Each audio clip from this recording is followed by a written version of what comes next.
Assalamualaikum warahmatullahi wabarakatuh.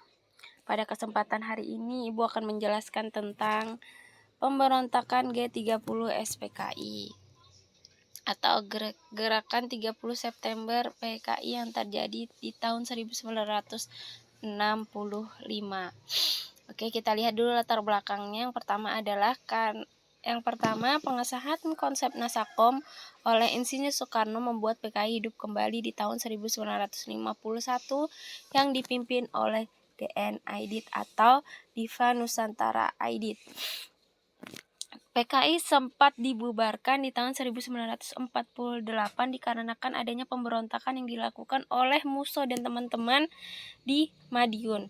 Akibatnya pemerintah terpaksa membubarkan organisasi Partai Komunis Indonesia. Kemudian di tahun 1951 dengan adanya konsep Nasakom yang dipelopori oleh Insinyur Soekarno, PKI hidup kembali. Nah, asal kalian tahu, Nasakom itu kepanjangan dari Nasionalis, Agama, dan Komunis. Di tahun 1927, Insinyur Soekarno pernah berkata dan pernah bercita-cita bahwa negaranya itu harus ada memiliki 3 unsur, yaitu yang pertama adalah unsur nasionalis, yang kedua unsur agama, dan yang ketiga ada unsur komunis. Nah, menurut beliau dengan adanya 3 konsep tersebut, Indonesia akan ditakuti atau memiliki kekuatan yang tidak dapat yang tangguh, memiliki kekuatan yang tangguh. Nah, hal itulah yang membuat PKI hidup kembali. Nah, di tahun 1955, DN Aidit berhasil membawa PKI menjadi partai besar. Nah, di tahun 1955 ada pemilihan umum memilih partai. Nah, PKI mendapatkan suara terbanyak pada tahun tersebut dari hasil pemungutan suara, disusul oleh PNI, Masyumi, dan juga NU. Seperti kita lihat, PNI itu Partai Nasionalis, Masyumi dan NU itu Partai Agama, dan PKI itu Partai Komunis. Oke, di tahun 1959, PKI mendukung penuh keputusan Presiden mengganti sistem pemerintahan menjadi sistem pemerintahan demokrasi terpimpin, di mana sebelumnya Indonesia masih menganut sistem pemerintahan parlementer. Kemudian di tahun 1959, Presiden Soekarno ingin mengganti sistem pemerintahan kita menjadi sistem demokrasi terpimpin, yang mana demokrasi terpimpin itu hak dan wewenang pengambilan keputusan itu sepenuhnya ada di tangan pemerintah dan tidak melibatkan masyarakat. Itu namanya demokrasi terpimpin. Kemudian selanjutnya adanya gerakan Ganyang Malaysia, yang mana peristiwa penginjakan lambang negara RI oleh Teuku Abdul Rahman, Perdana Menteri Malaysia. Nah, Angkatan Darat tidak mau berperang melawan Malaysia, memilih jalan damai. Namun PKI memanas-manasi Bung Karno dengan mengatakan TNI AD pengecut. Jadi pada saat itu Angkatan Darat memilih berdamai karena ditakutkan untuk dari segi kemiliteran kita kurang melawan Malaysia. Kemudian kita juga bertetangga dengan negara Malaysia, lebih baik kita kalau misalnya bisa diomongin secara baik-baik, kita cari tahu apa masalahnya. Jadi Malaysia melakukan pelecehan terhadap negara kita. Jadi kalau seandainya maksud TNI AD, kalau misalnya seandainya kita bisa memilih jalan damai, kenapa tidak gitu. Lebih baik kita lebih fokus ke hal lain daripada kita fokus terhadap penginjakan yang dilakukan oleh satu orang, yaitu Teuku Abdul Rahman, ya. Tapi berbeda hal dengan PKI. PKI malah mengatakan bahwa TNI AD pengecut. Kenapa tidak mau berperang terhadap Malaysia? Sudah tahu Malaysia itu sudah melecehkan Indonesia atau melakukan tindakan tidak menyenangkan terhadap lambang negara kita. Nah, kalau seandainya kita diamkan, kita otomatis dianggap rendah.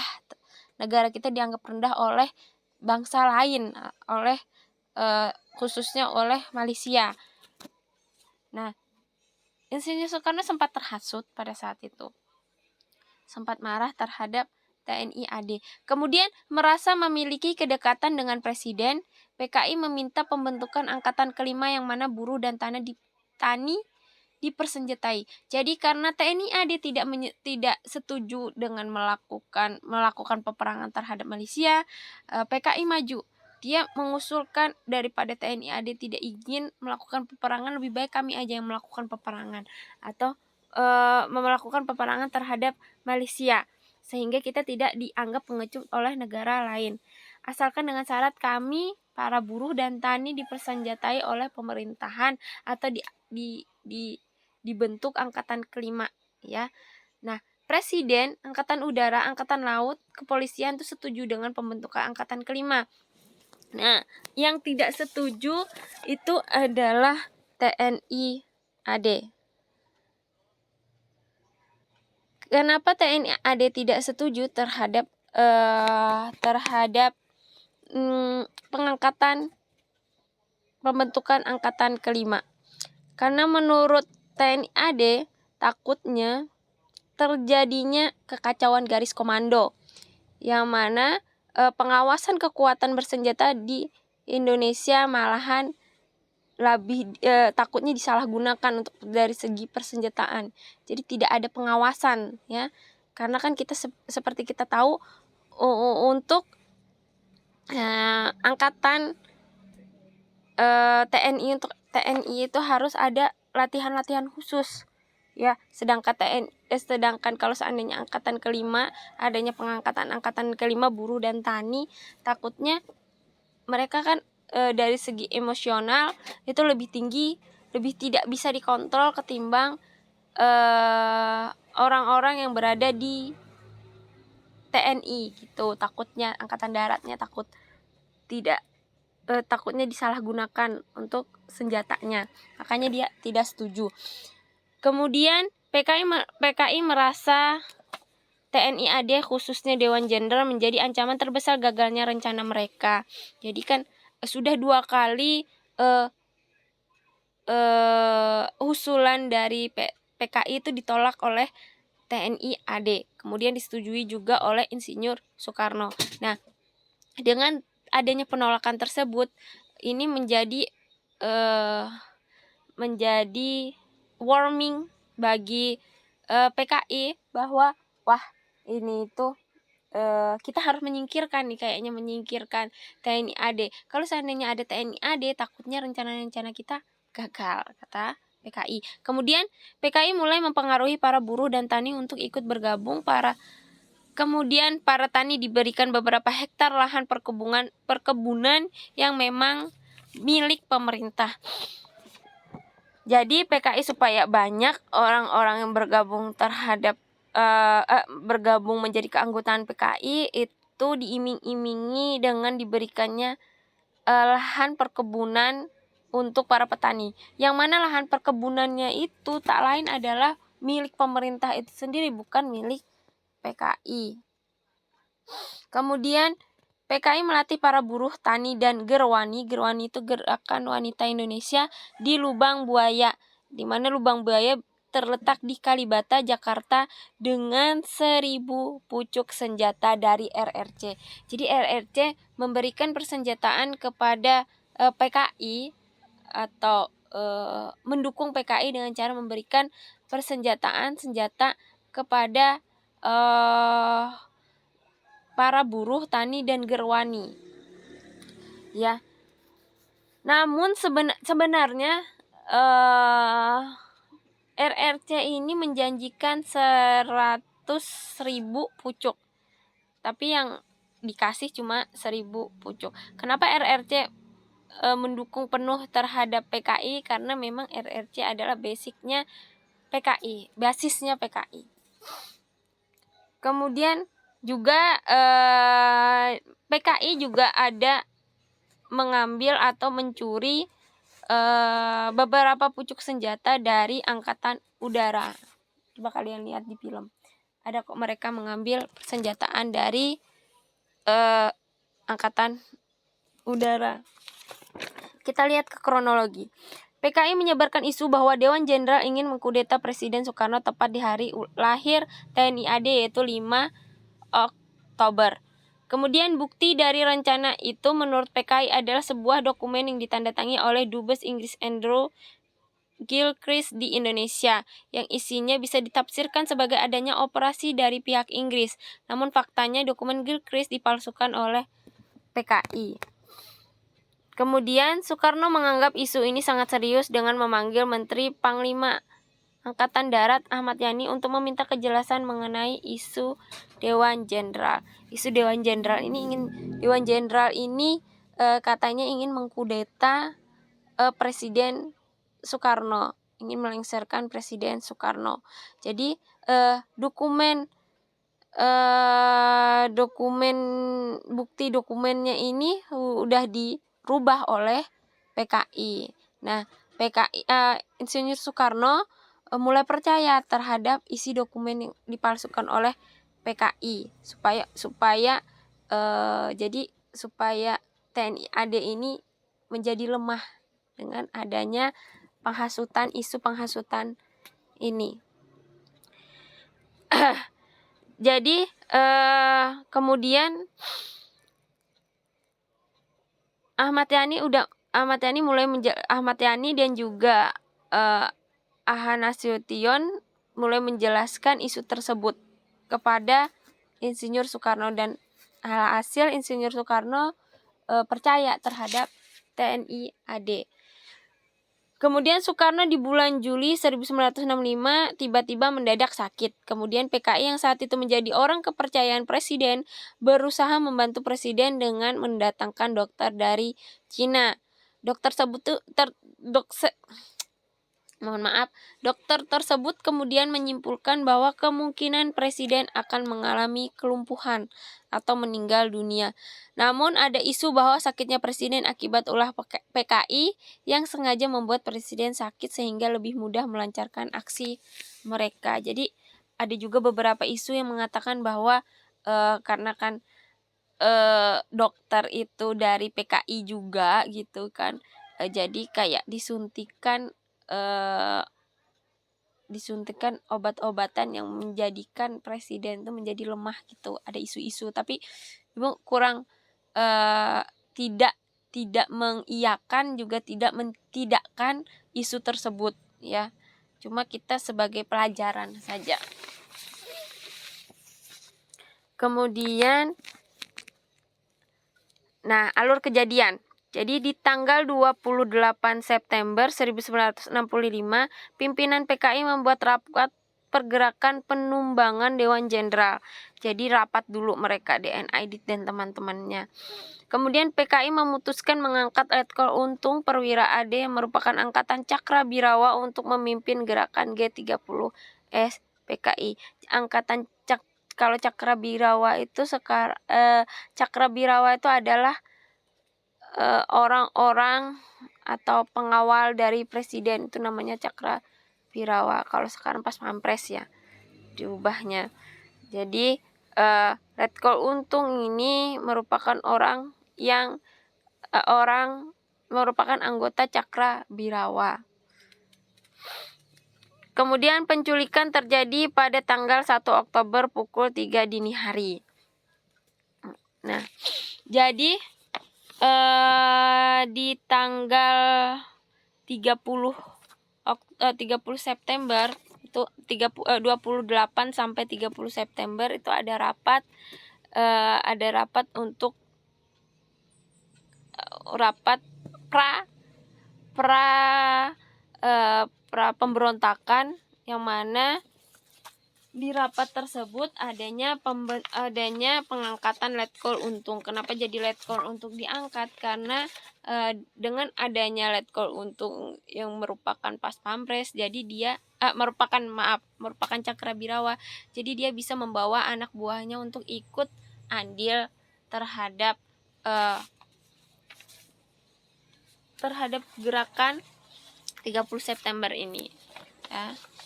Jadi kayak kan Letkol Untung ini termasuk atasan.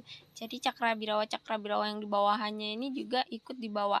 Dengan adanya Cakrabirawa supaya bisa mengelabui para jenderal. Jadi ceritanya kenapa jadi Cakrabirawa datang itu adalah perintah dari Insinyur Soekarno untuk membawa jenderal.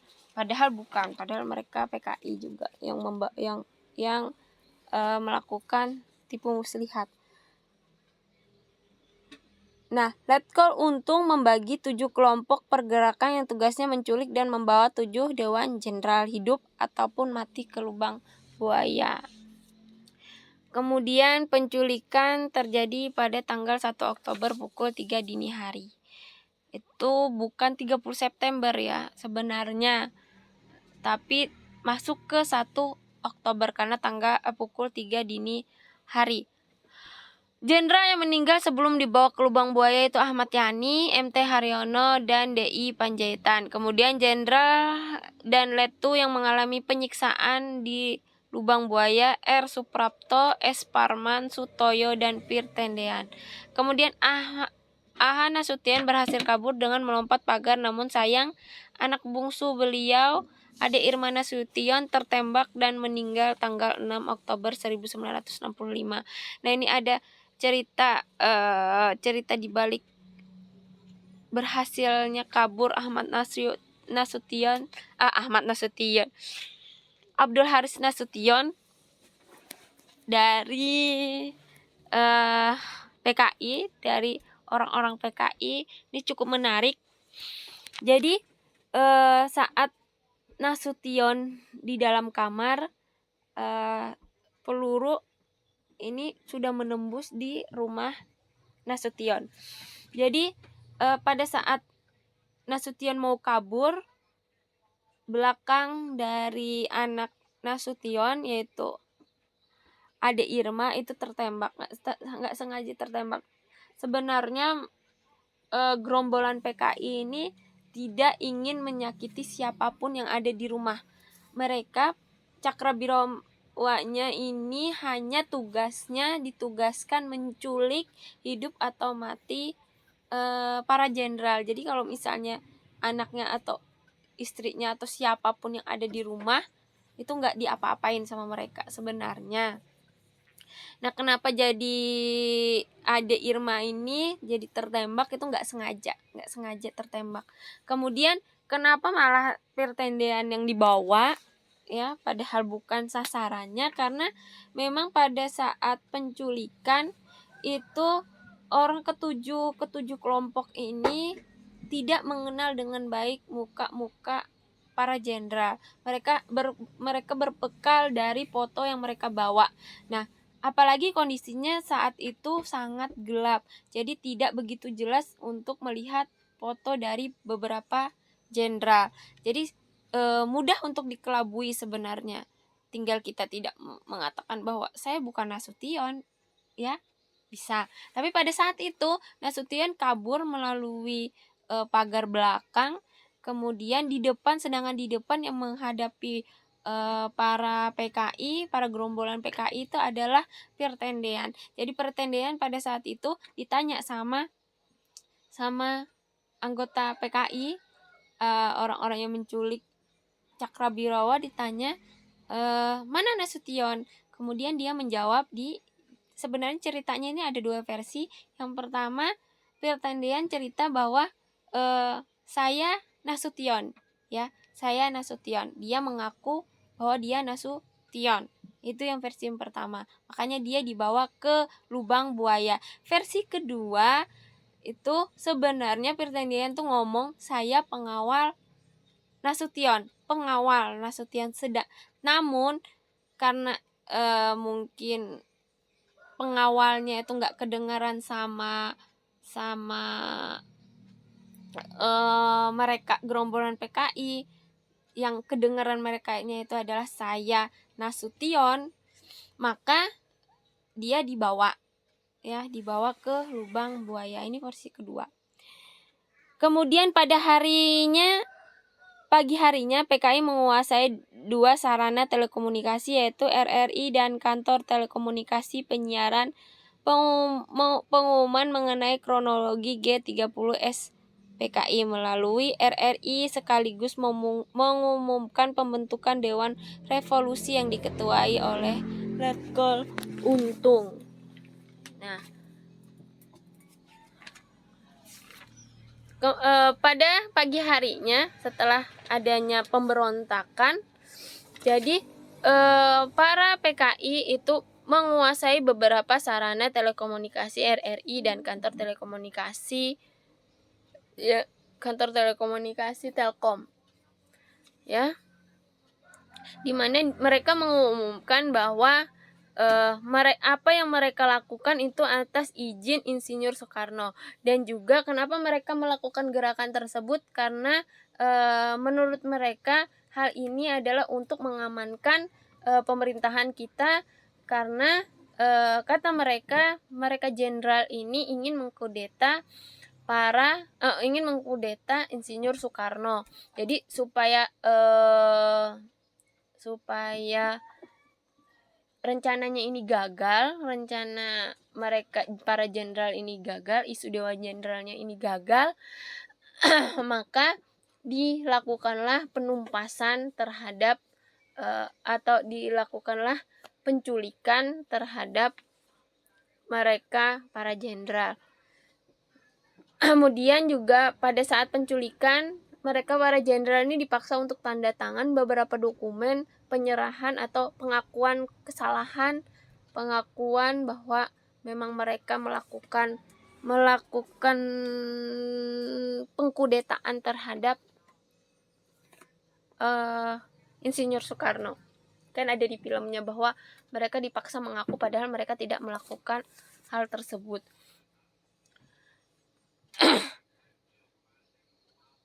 Kemudian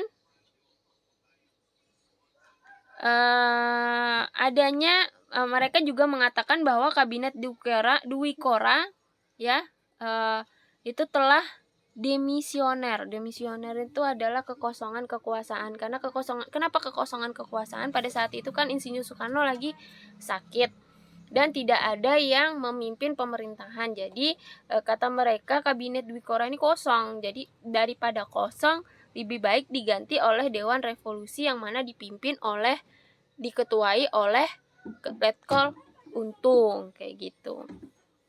Karena pangkat tertinggi dalam angkatan darat itu pada saat itu, karena sudah 7 jenderal ini udah nggak ada, itu dipimpin oleh Letkol Untung. Kemudian semua pangkat jenderal juga dihapuskan, kata Letkol Untung. Nah, ada upaya penumpasan, di mana ada pada tanggal 1 Oktober ada operasi penumpasan G30 SPKI dimulai sejak tanggal 1 Oktober sore hari. Gedung RRI dan kantor pusat telekomunikasi dapat direbut kembali tanpa pertumpahan darah oleh satuan RPKAD atau Resimen Para Komando Angkatan Darat, di bawah pimpinan Kolonel Saro Edi Wibowo. Pasukan para Kujang 328 Siliwangi dan dibantu pasukan kavaleri. Setelah diketahui bahwa basis G30 SPKI berada di sekitar Halim Perdana Kusuma, sasaran diarahkan ke sana. Kemudian pada tanggal 2 Oktober, Halim Perdana Kusuma diserang oleh satuan RPKAD di bawah komando Kolonel Saro Edi Wibowo atas perintah Mejen Soeharto. Pada pukul 12 siang, seluruh tempat itu telah berhasil dikuasai oleh TNI AD. Jadi, Kolonel Saro Edi Wibowo sama Soeharto itu tidak percaya dengan adanya isu Dewan Jenderal. Kemudian pada saat itu seperti kita ketahui bahwa Nasution itu berhasil kabur. Jadi dia bisa menghubungi langsung ke Soeharto untuk melakukan penumpasan terhadap PKI atas isu-isu pemfitnahan yang dilakukan oleh PKI. Karena sudah tahu pasti bahwa PKI itu sebenarnya merupakan dalang yang ingin mengkudeta, tapi kayak cuci tangan aja terhadap mereka TNI AD. Kayak lempar batu sembunyi tangan. Kemudian pada hari Minggu tanggal 3 Oktober 1965, pasukan RPKAD yang dipimpin oleh Mayor C.I. Santoso berhasil menguasai daerah Lubang Buaya setelah usaha pencarian perwira TNI AD dipergiat dan atas petunjuk Kopral 1 Polisi Sukirman yang menjadi tawanan G30 SPKI, tapi berhasil melarikan diri dari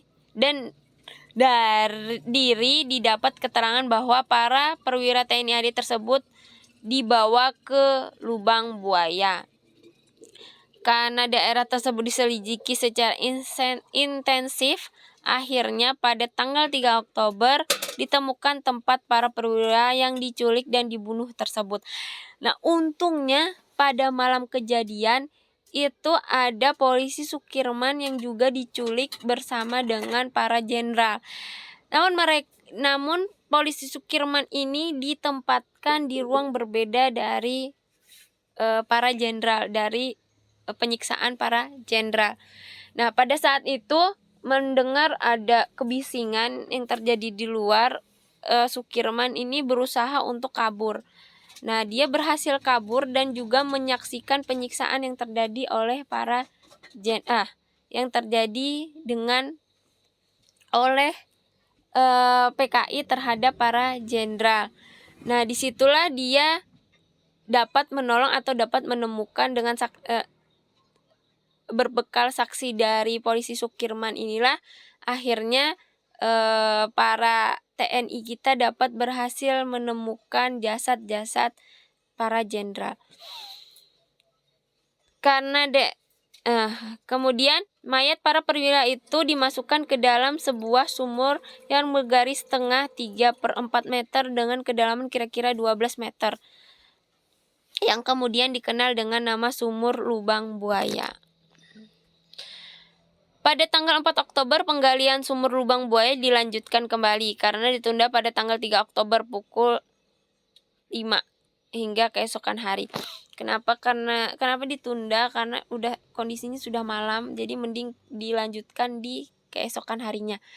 Yang diteruskan oleh pasukan para amfibi KKO AL Angkatan Laut dengan disaksikan pimpinan sementara TNI AD Maijen Soeharto. Jenazah para perwira setelah dapat diangkat dari sumur tua tersebut, terlihat adanya kerusakan fisik yang sedemikian rupa. Hal inilah yang menjadi saksi bisu bagi bangsa Indonesia betapa kejamnya siksaan yang mereka alami sebelum wafat. Kemudian pada 5 Oktober, jenazah para TNI AD tersebut dimakamkan di Taman Makam Pahlawan Kalibata yang sebelumnya disemayamkan di Markas Besar Angkatan Darat. Jadi di tanggal 5 Oktober itu selain hari ulang tahunnya TNI AD, juga hari berkabungnya TNI AD.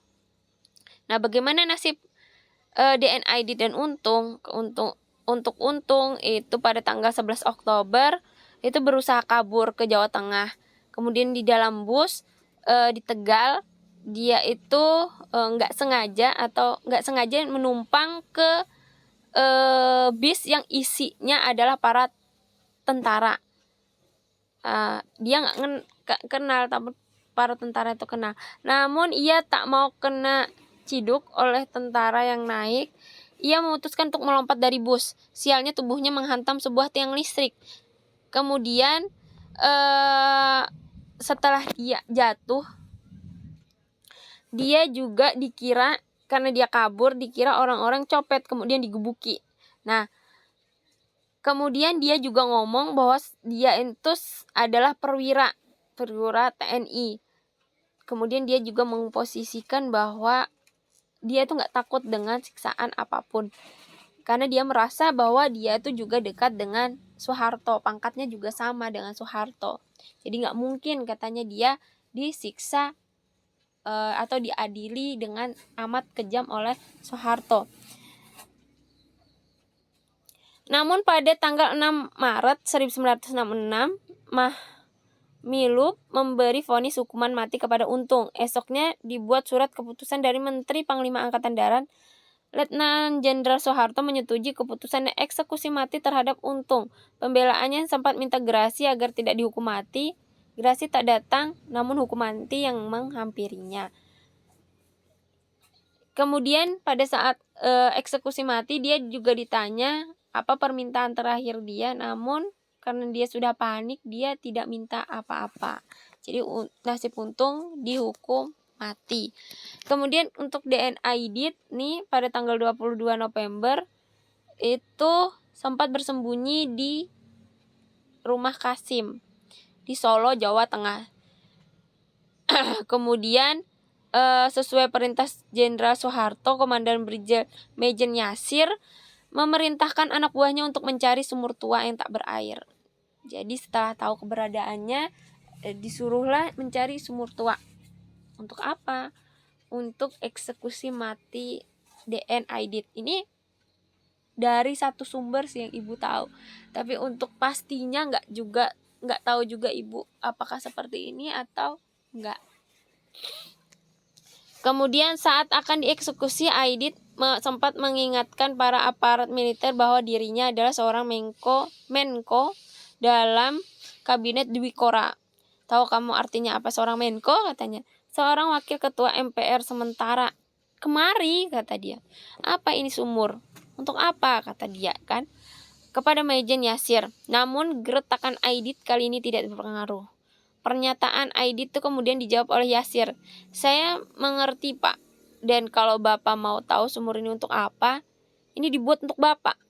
Bapak tahu bukan kalau Pak Yani juga dimasukkan ke sumur seperti ini, kata Majen Yasir.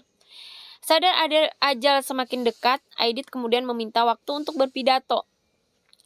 Jangan tergesa-gesa, saya mau pidato dulu, kata Aidit. Di akhir pidato, Aidit lalu berteriak, hidup PKI, kata dia. Sejurus kemudian hantaman peluru mengenai tubuhnya. Kemudian tubuhnya dimasukkan ke sumur tersebut sama persis seperti yang dialami oleh ketujuh pahlawan revolusi. Tak lupa di atas sumur ditancapkan pohon pisang, menimbun dengan kayu-kayu kering dan daun-daun kering, kemudian membakarnya untuk menghilangkan jejak Aidit. Ini satu sumber saja ya, karena kita ketahui sampai saat ini pun sebenarnya banyak belum tahu keberadaan Aidit. Ya, apakah benar memang meninggalnya seperti itu atau seperti apa? Oke, sekian dulu untuk pembahasan kita kali ini untuk gerakan G30 SPKI. Assalamualaikum.